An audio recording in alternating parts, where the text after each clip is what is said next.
Hey guys, welcome to the Third Floor Arcade. This is Jason, and today I want to talk a little bit about the TurboGrafx 16 Mini that's coming out.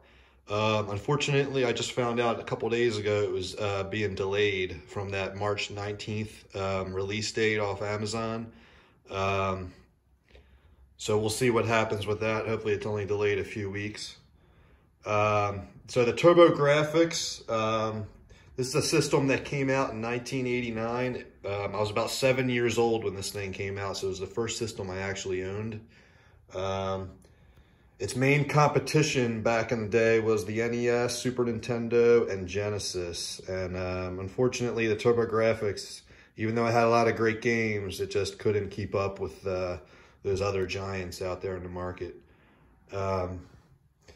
So the TurboGrafx, I believe, had somewhere around 90 games in total. What I want to talk about today are about 7 or 8 games that the TurboGrafx Mini is definitely missing.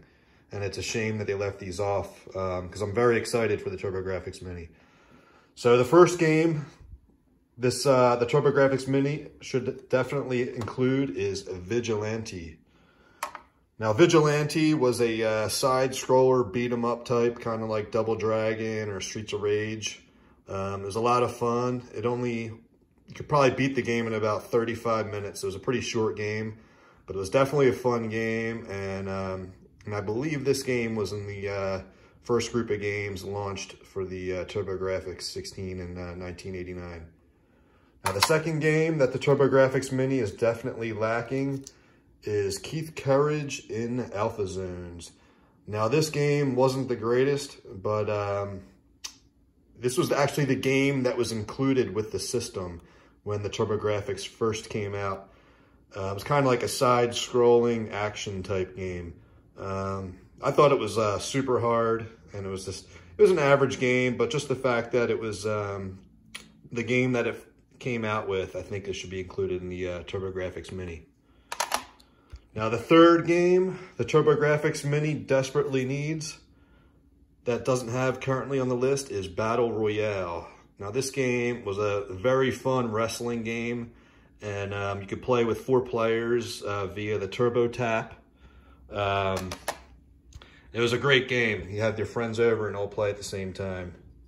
Now, the fourth game the TurboGrafx Mini is definitely missing is Last Alert.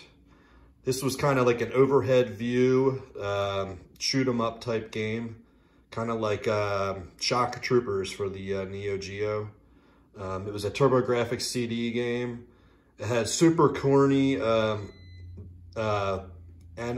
voices in it. The talking back and forth was just like ridiculous, but the game was a lot of fun. All right, now the fifth game I have here that the TurboGrafx is definitely missing on its list of 50 games is Legendary Axe. Now, this game was a classic in terms of the TurboGrafx 16. It actually had won 1989 Electronic Gaming Monthly Game of the Year. And I cannot believe this game is not on the TurboGrafx Mini. It's crazy. Now, if you're going to include Legendary Axe, you might as well throw in Legendary Axe 2. This game wasn't nearly as good as Legendary Axe, but it was still very good. And definitely would have been a nice addition to the TurboGrafx Mini.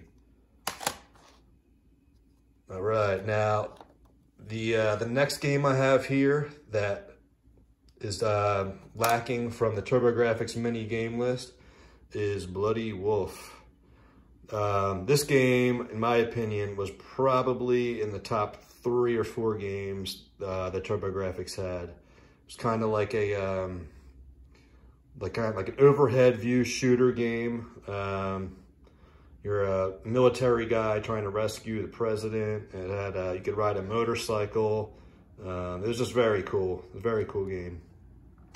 All right, now the last game the TurboGrafx Mini missed out on that nobody will ever get to play is Devil's Crush. This game was just simply awesome. I know the TurboGrafx Mini has Alien Crush on it, but Devil's Crush was the game it really needed.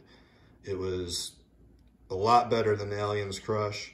I don't even like pinball, but this game was awesome and a definite classic. All right, guys, thanks for watching. If you have any comments, please comment on the video. Let me know what you think about the TurboGrafx Mini. Are you excited? And I'll talk to you guys later on. Thank you.